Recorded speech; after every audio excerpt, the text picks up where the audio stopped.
The mercury in the glass thermometer outside the cabin window had retreated past the final red marker, settling stubbornly at a lethal 71 degrees Celsius. Deep in the Siberian taiga, the cold was not merely a weather condition, it was a physical entity, a predator that clawed at the timber walls and hunted for the smallest crack in the mortar. At this temperature, human breath froze into falling crystals before it even hit the ground, and the moisture inside the towering pine trees expanded until the trunks snapped with a sound like cannon fire. Hannah Higgins sat hunched in her wooden rocking chair, her frail frame wrapped tightly in 3 layers of heavy sheepskin. At 90 years old, her arthritis flared with every drop in barometric pressure, turning her joints into grinding gears of pain. She was completely alone, hundreds of miles away from any semblance of modern infrastructure. An American by birth, Hannah had stubbornly refused to leave this desolate wilderness after her husband, Arthur, a dedicated climatologist, passed away in his sleep a decade prior. Her younger sister, Beatrice, wrote her frantic letters from Vermont, begging her to return to the United States. "You are going to die out there in the ice, Hannah," Beatrice's last letter had read. As the wind howled down the chimney, sending a plume of gray smoke into the dimly lit room, Hannah silently wondered if her sister was finally right. It was 2:15 inches the morning when the sound started. At first, Hannah thought it was just the wind rattling the heavy oak door of the woodshed attached to the side of her cabin. But the rhythm was too frantic, too irregular. It was a desperate, panicked scratching, followed by a hollow thumping against the exterior foundation logs. Hannah gripped the arms of her rocking chair. Logic dictated that she stay seated near the cast-iron stove.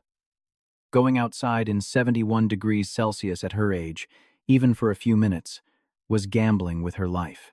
A slip on the ice could mean a shattered hip, and in this isolation, a shattered hip was a death sentence. But the thumping continued, growing weaker, transforming into a pathetic, rhythmic scraping. With a heavy sigh, she forced herself up. She pulled Arthur's oversized insulated parka over her sheepskin coat, shoved her feet into thick felt boots, and pulled a fur-lined trapper hat firmly over her ears. She grabbed an old kerosene lantern and unlatched her heavy front door. The cold hit her like a physical blow. It immediately stripped the moisture from her eyes, forcing her to blink back freezing tears. The air burned her lungs with every shallow inhalation. Shielding the lantern from the biting wind, she shuffled cautiously toward the woodshed. Underneath a collapsed stack of heavy birch logs, illuminated by the flickering amber light of the lantern, she saw it.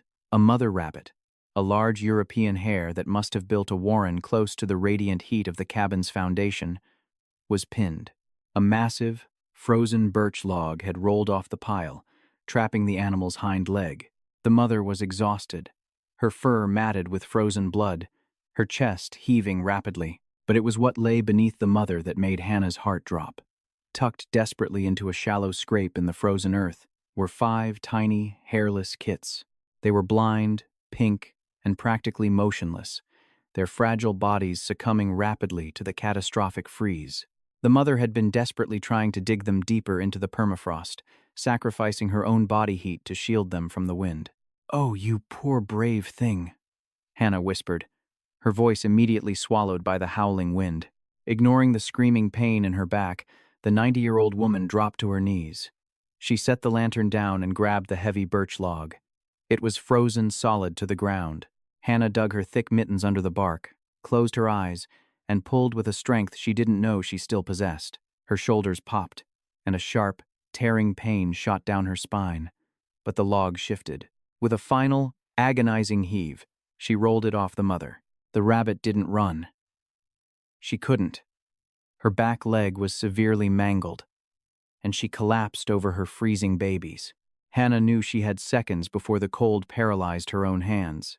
She scooped up the mother, pressing the wild, trembling animal against her chest. Then, with her clumsy, freezing fingers, she gathered the 5 tiny kits, dropping them carefully into the deep, insulated pockets of Arthur's parka. She turned back toward the golden glow of her open front door. Suddenly, a massive gust of Arctic wind swept down from the tree line. The heavy oak door of the cabin caught the gale and slammed shut with a deafening crack. Hannah froze. She dropped the lantern, which shattered on the ice. plunging her into near darkness. She hobbled as fast as her aching legs would carry her to the door and grabbed the iron handle. It didn't budge. The heavy interior deadbolt, old and loose, had dropped into place from the sheer force of the slam. She was locked out. Panic, cold and sharp, pierced through her. The temperature was 71 degrees Celsius.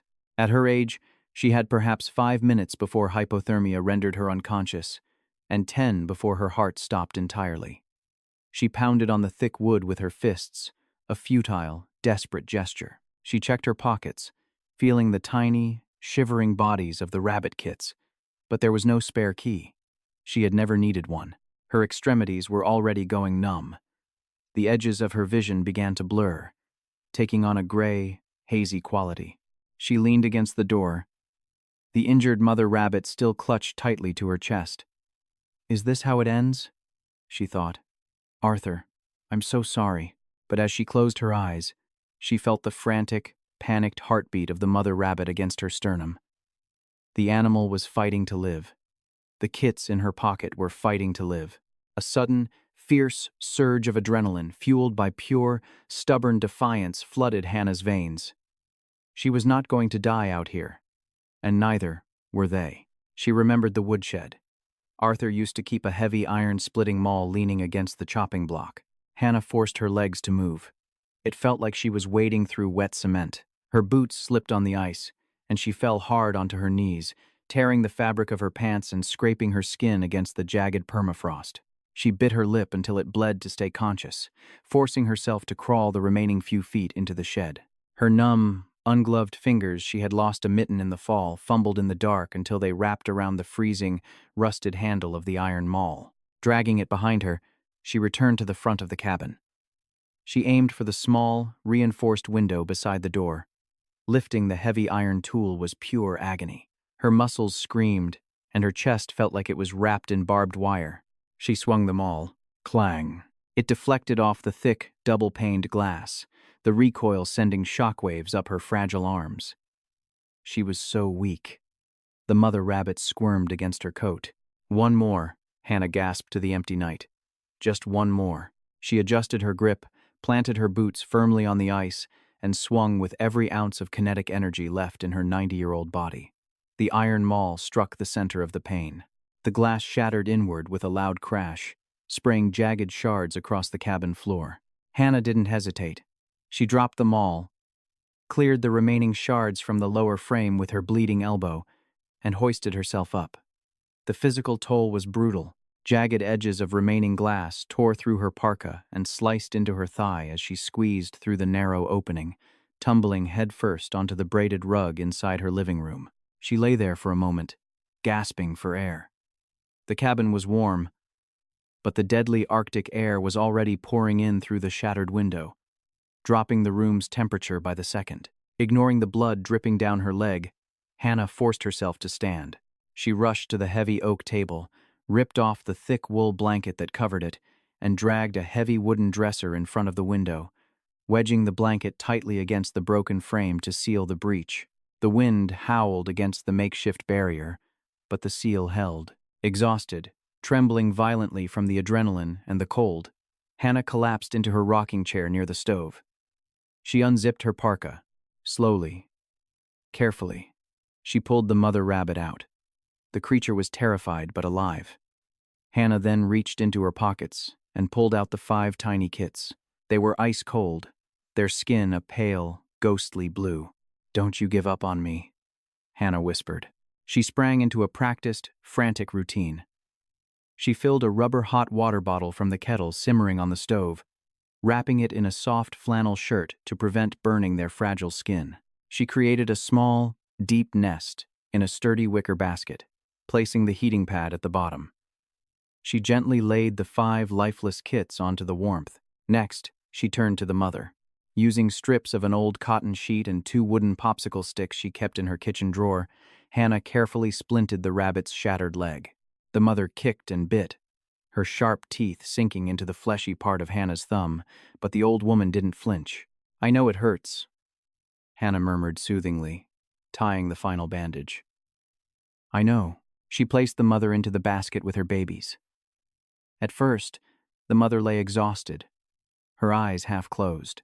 The kits remained completely still.